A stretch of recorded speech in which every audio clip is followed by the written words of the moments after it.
Mi nombre es Marcelo, como siempre, en esta querida Radio El Refugio que los acompaña, que los entretiene, que los contiene, que les brinda siempre un mensaje, como decimos, en clave de paz y bien. Y hoy sábado abrimos los micrófonos porque tengo dos lindas, gratas visitas que tienen una historia que nunca, nunca tenemos que olvidar nosotros como patria, como argentinos.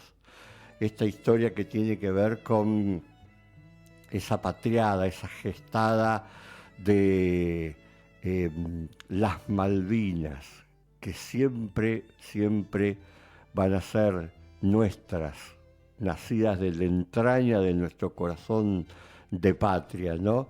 Y hoy tengo la visita de don Carlos, de don Sergio, que más allá de haber estado y participado, siguieron haciendo memoria de todos estos acontecimientos, pero una memoria que se traduce en un gesto concreto, también dar una mano a aquellos que menos tienen. Y hoy están en el lugar compartiendo algunas cosas que han juntado para ayudarnos a nosotros que en el día a día trabajamos con gente en situación de vulnerabilidad. Entonces, bueno, vamos a aprovechar esta visita para compartir un rato y hacer memoria viva de personas que estuvieron ahí palpando con su respiración, con su cuerpo, con su vida, con sus deseos, con tantas cosas, aquel momento que a mí particularmente me marcó un quiebre en la historia de mi vida, un antes y un después, la guerra de Malvinas. Don Carlos, don Sergio, ¿cómo andan? Bienvenido, paz y bien. Hola, buen día Marcelo, buen día a toda la audiencia de la radio. Bueno, estamos aquí visitándolos, colaborando un poquito como para paliar, como usted lo dijo, esta situación tan precaria que estamos viviendo el pueblo argentino y en especial el pueblo santafesino, tratando de colaborar con algunas donaciones justamente que nos hace la gente y bueno, nosotros tratamos de distribuirlas en lugares donde no llega la asistencia prácticamente del Estado y que son las asociaciones que digamos tienen el contacto directo con aquellas personas que realmente lo necesitan, ¿no es cierto? Entonces Claro. estamos aquí por eso.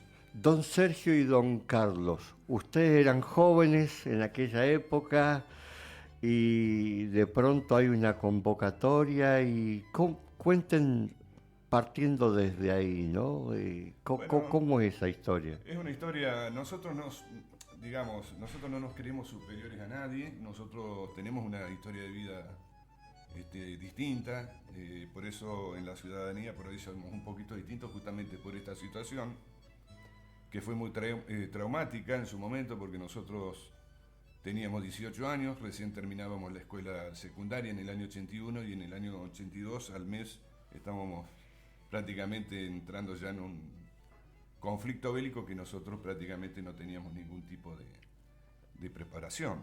Claro. Tanto Sergio como yo integramos lo que era la Fuerza Aérea Argentina y dentro de la Fuerza Aérea Argentina, cuando se produce el 2 de abril la toma de Malvinas, la recuperación de las islas, se conforma un comando operacional que se distribuyó en 6 bases aéreas y aeronavales sobre la costa patagónica, Ujú. que es de donde, por ahí la gente no lo sabe, lo desconoce, es de donde se atacó a la flota.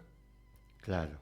No fue desde las islas fundamentalmente, es decir, en un 95% desde esas bases se atacó la flota. Un dato más le doy a la gente para que sepa.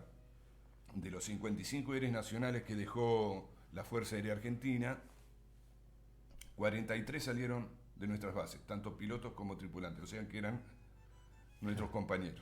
Claro, ¿Sí? claro.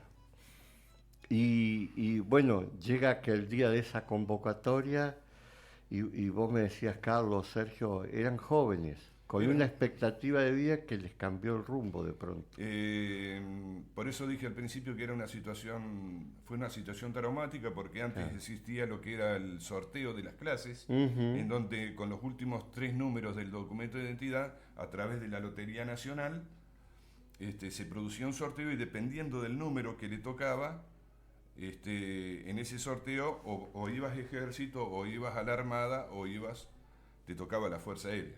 En el caso de la Fuerza Aérea, como nos tocó a nosotros, era un grupo muy chico, digamos, claro, con relación a todos los demás, ¿no es cierto? claro. Así que, bueno, esa situación, evidentemente, no sé si nos cortó un poco los sueños, los proyectos que uno tenía, pero nos costó, con el paso del tiempo, fuimos recuperando todo eso en algunos casos, y bueno, algunos pudimos trabajar, otros pudimos estudiar, profesionalizarnos, por supuesto, pero todo con esa carga emotiva y emocional que fue todo este conflicto que nosotros prácticamente no teníamos entrenamiento, no teníamos nada, ¿no? Claro. ¿Y cómo fue esa ida? ¿Los convocan acá en Santa Fe y de acá hacia dónde van? Primero nos toca el servicio militar y nos convocan al Distrito Militar Santa Fe, Ajá. ahí enfrente del Hospital Cuyen. Ujú. Y después ahí no sabemos cómo se repartían justamente las personas, nos toca en la Segunda Brigada Aérea de Paraná Entre Ríos, ¿no es cierto?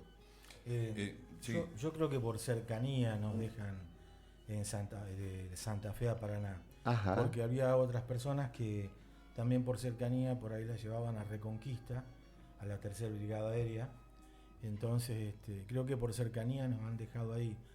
O sea que dentro del servicio preguntaron quién estaban más al norte y fueron unas 25 personas que fueron para la Tercera Brigada Aérea de Reconquista.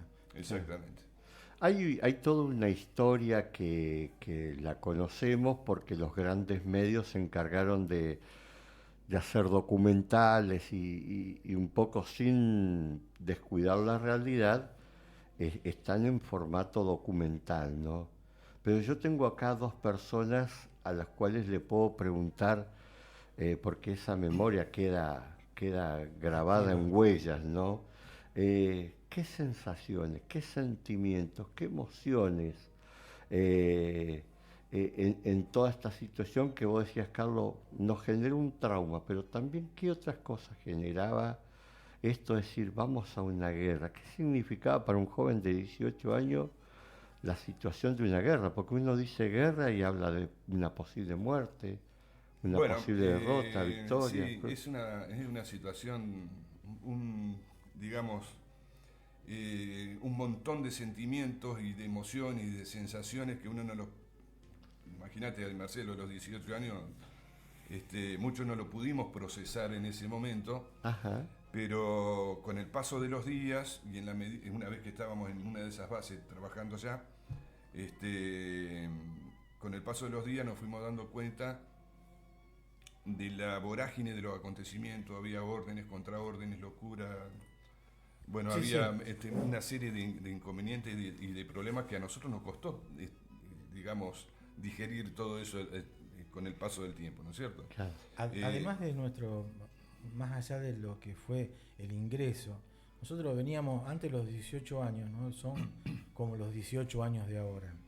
Antes, yo a los 18 años, meses antes de incorporarme a la Fuerza Aérea, estuve en un cumpleaños de 15 o fui mi primera entrada a un boliche bailable. Claro. No estábamos en la calle porque era totalmente distinta la vida a la que se vive hoy. No existían los celulares, no había muchas cosas que hoy están, ¿no es cierto? Entonces fue un cambio totalmente drástico. Por eso dice Carlos que nos dolió, nos costó y nos va a seguir costando siempre, porque es una cuestión, algo activo que tiene uno en el cuerpo. Eso porque ha sucedido de que hubo un proceso que se le llamó de desmalvinización, promovida fundamentalmente por las cúpulas militares de aquellos años y se ha continuado en el tiempo, y nosotros no podemos permitir que eso se olvide.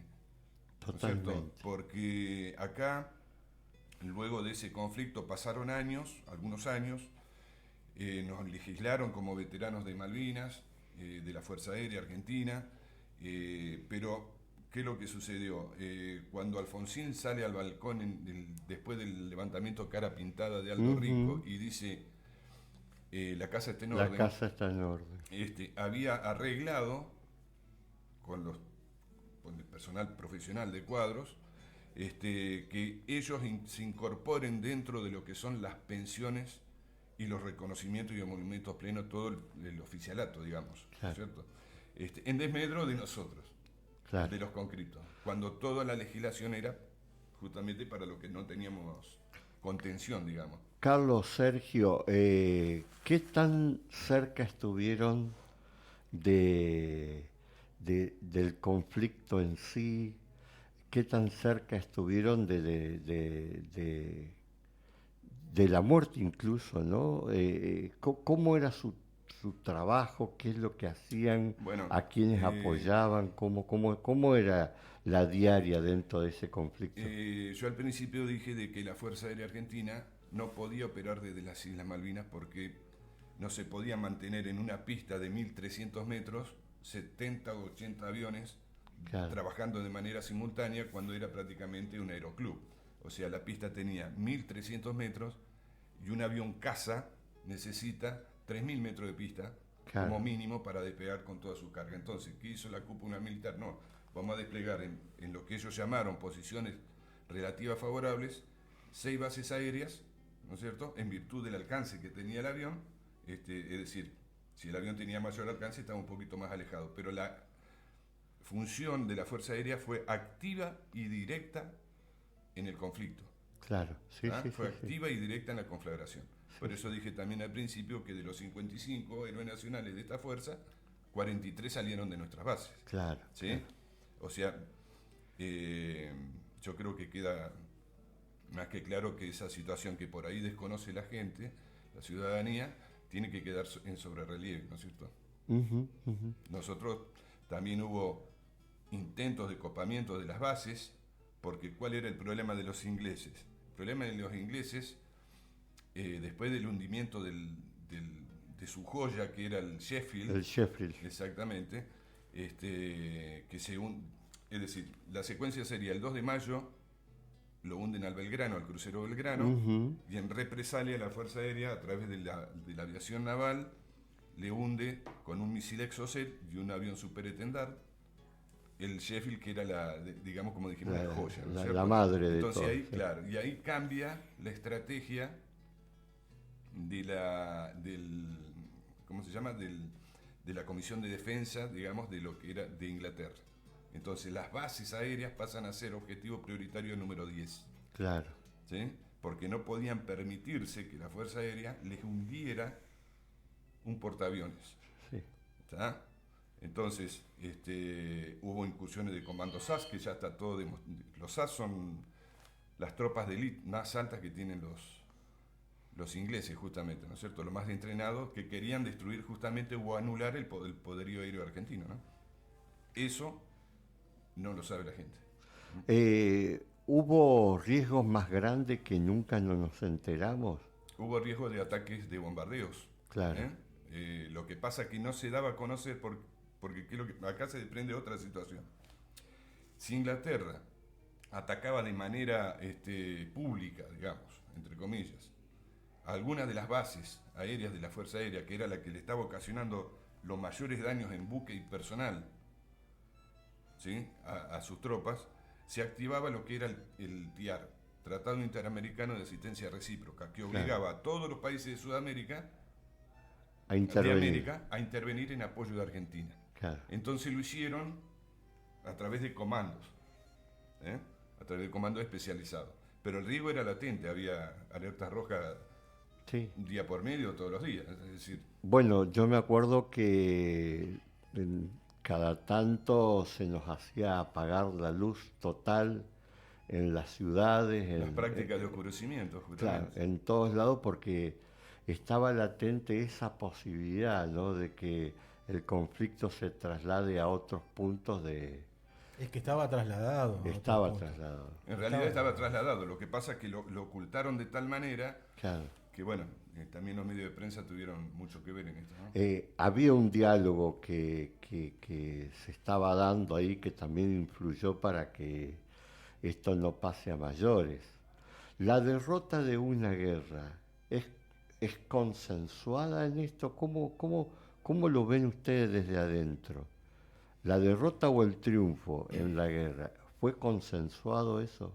Mire, cuando se firma el acta de capitulación en Malvinas, donde está el general Menéndez de Argentina y el general, creo que era Woodward, que era digamos, el jefe de todas las tropas inglesas en las islas y de la Task Force, de los buques, la única que no firmó el acta de rendición y de capitulación fue la Fuerza Aérea Sur, o sea, las bases. Claro. O sea, solamente se recibió la palabra del jefe, ¿no es cierto?, que era un tal brigadier Crespo, que ya falleció, era el jefe de la Fuerza Aérea Sur, de que no iba a atacar más. Entonces se produce un cese de hostilidades, ¿sí? Nosotros nos sentimos, de alguna manera, estoy hablando mucho, me parece que Sergio tendría que hablar también, nosotros nos sentimos de alguna manera traicionados, ¿sí? Porque no fuimos nosotros los que nos rendimos, ¿sí? Fueron las altas esferas de las cúpulas militares que lo hicieron. Ahora, Carlos, Sergio, si yo los dejo contar todas estas intimidades, voy a llegar a la conclusión de que hay muchas deudas con aquel que le fue a poner el hombro y el cuerpo a este conflicto, y también hay muchas cosas que pregunto, ¿son heridas que quedaron abiertas por esto que vos estás contando? Traiciones, malas jugadas. Yo no me voy a olvidar nunca más, lo tengo grabado en mi corazón, como un gesto que puede ser martírico, heroico o injusto, depende con qué mirada uno lo mire, pero yo no me voy a olvidar nunca más de Giachino, Pedro Esteban Giachino. Ese fue el primero que cayó en la toma de las islas, el 2 de abril. Entonces yo ahí siempre me cuestioné y voy a cuestionarme toda la vida. Me gusta tener una mirada martírica, heroica, pero también digo, no hubo injusticia ahí, ¿no? Pregunta que me la hago, ¿viste? Pero yo le pregunto a ustedes. Ellos recibieron una orden. Sí, sí, sí. Y la cumplieron, ¿sí? Y porque ¿cuál era la orden? Tomar las islas sin violencia. Sin violencia, tratando de generar, si lo hubiera, la menor situación traumática, o sea, que no haya fallecido, ni mucho menos. Bueno, dentro de ese cruce de situación, fallece esta persona que fue el primero en las islas en fallecer. Capitán de corbeta Pedro Esteban Giachino. Exactamente, héroe nacional de la Argentina, de la República. Por eso te digo que me quedó grabado desde el primer día hasta esta parte. Muchachos, y hoy en la actualidad, ¿cómo se está recomponiendo y cómo se están cumpliendo esas deudas que ustedes dicen que quedaron ahí como heridas a sanar, pero también como un reconocimiento social? Hoy en la actualidad, ¿cómo están conformados ustedes en Santa Fe, por ejemplo? Bueno, yo le comento, Marcelo, y a toda la audiencia. Ustedes habrán visto por televisión o escuchando en las radios o en algún otro medio, ¿no es cierto?, de que existen muchos reclamos en el universo de reclamantes. Y acá vamos a dividir en 3 grupos.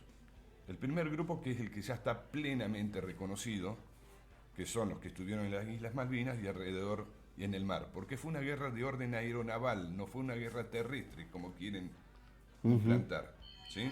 Aeronaval. Bien. Ese grupo ya está reconocido plenamente, ¿sí? Después seguimos nosotros, que estuvimos en las costas del litoral patagónico, ese es el segundo grupo, y después está el tercer grupo, que son los que quedaron en los cuarteles. Creemos nosotros que eso no me podré equivocar o no, pero creemos que nosotros no no están reconocidos. No están reconocidos y bueno, eso será el Estado el que se encargue de... Pero nosotros, en el caso de la Fuerza Aérea Argentina, estamos reconocidos no solo por el organismo de competencia que es la Fuerza Aérea Argentina, a través de sendas resoluciones del Estado Mayor General de esta arma, sino también reconocidos por el Congreso de la Nación, a los combatientes por la ley nacional, ¿sí?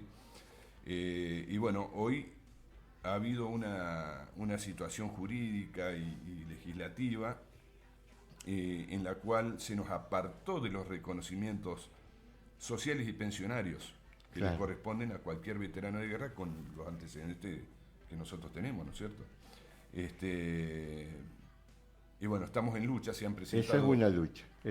Claro, lo que pasa es que hubo tal ocultamiento y tal desmalvinización que a nosotros nos costó décadas poder armar el rompecabezas de cómo era, por qué sucedió, para qué sucedió. Y hoy los políticos de hoy, que tienen la posibilidad de poder solucionar esta situación, no lo hacen. Estamos. ¿Ah? ¿Y cómo están conformados como grupo social en Santa Fe? ¿Qué hacen? ¿Dónde se agrupan? Bueno, nosotros estamos agrupados en una asociación civil de hecho, digamos, donde... ¿Por qué pasa esto? Porque nosotros somos solamente esta asociación nuclear, es conscriptos de la Fuerza Aérea, del Comando de la Fuerza Aérea. Y tenemos en Reconquista, tenemos en Buenos Aires, tenemos en Santa Fe, tenemos en Entre Ríos, tenemos gente muy disperso, pero somos poquitos. Sí. Entonces por ahí se nos torna complejo poder armar una asociación civil con personería jurídica. Pero no obstante ello, el Facebook, bueno, todo ese tipo de tecnología de hoy nos permite estar unidos y, bueno, desarrollamos una serie de políticas, entre ellas la de asistencia social, como hemos venido el día de hoy a ayudarlos a ustedes, entre otras situaciones, por supuesto, de orden legislativo, donde vamos y hablamos con los políticos, hablamos con la gente que tiene el poder de decisión, ¿no es cierto? A ver si se revierte esta situación. Hay un dato interesante que me parece compartir con la comunidad. Sí. Que esto no es una cuestión de aquellos que lo vivieron, ya esto es una cuestión de sentido de patria, de sentido de sociedad. Y es como que yo de mi parte haría un llamamiento a decir, bueno, te querés identificar con esto, tenés la puerta abierta y no hace falta que hayas sido excombatiente o haya estado en el conflicto para sumarte, digamos. Ustedes tienen previsto esta situación. Toda esa situación está prevista. Claro. Aquella persona, porque acá también hubo daños colaterales en las familias. Sí, por eso te estoy diciendo esto. Entonces, se calcula que más o menos son 40 personas alrededor de un veterano que son las que padecen la situación propia del veterano, ¿no es cierto? Que tendrían que estar invitados tranquilamente a colaborar y a ser parte de... Lo están haciendo. Qué bueno. Se van sumando de a poco y también invitamos a la sociedad, ¿no es cierto?, a que se sume, porque esto es hacer patria de alguna manera, ¿no es cierto? Sí. Y que no se olvide lo y es mantener vivo esta cuestión que nos costó mucho, y no hablo de lo económico ni de estas cosas, nos costó mucho por lo que estuvo en juego, que es la vida humana, y por lo que estuvo en juego, que es tratar de entender estas cosas que para mí nunca van a llegar a puerto, que es la guerra, ¿no? La guerra es un tema para debatir otro día, pero la guerra es un gran negocio de poderosos que toma como esclavos a quienes se identifican verdaderamente con la defensa de una patria, ¿no? Imagínense de que nosotros salimos del pueblo. Claro.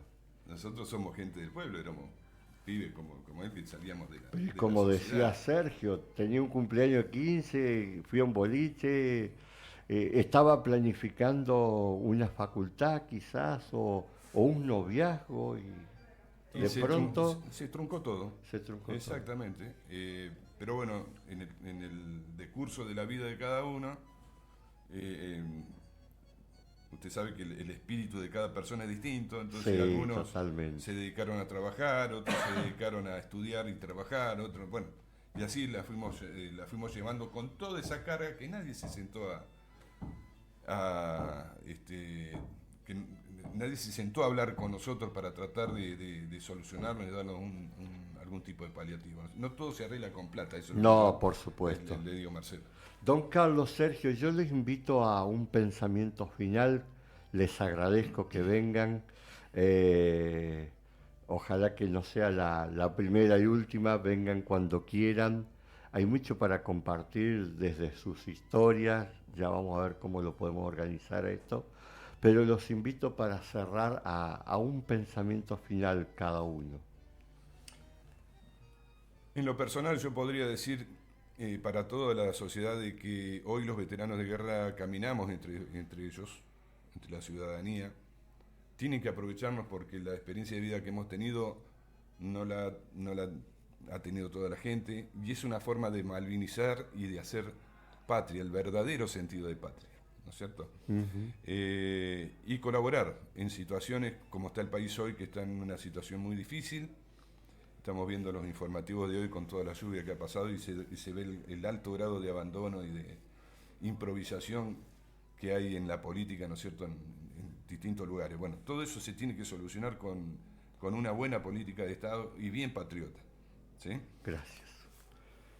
Bueno, yo creo que, hablando un poco con lo que dijo Carlos, creo que a nosotros nos quedó sentimos que tenemos deudas, que tenemos que saldar con el pueblo. El pueblo se portó, si bien hubo mucho olvido, pero el pueblo se portó muy bien con los combatientes. Entonces, por eso nosotros es que estamos apoyando todo este tipo de servicios hacia la sociedad, porque nos pone bien, nos reconforta el alma, y hemos estado con gente que ha necesitado muchísimo cuando hemos estado en guerra, y sabemos que dar esa mano es muy importante. Esto para nosotros es una caricia al alma. Muchas gracias. Muchas gracias. Gracias por habernos recibido, Marcelo, y a toda la audiencia por escucharnos. Gracias. Y estamos a disposición. Gracias. Queridos amigos, seguimos compartiendo la buena música, seguimos con la programación de la radio, pero gracias por prestarnos el corazón y el oído para acoger esta experiencia de vida que, como decía Carlos, la tenemos que aprovechar. Todavía caminan entre nosotros y como siempre decimos también de nuestros queridos abuelos, no nos privemos de escuchar estas historias que tienen tanta riqueza, tanta sabiduría que no da para desperdiciarlas. Gracias, seguimos con la programación Paz y Bien. El Refugio, una radio con voz propia.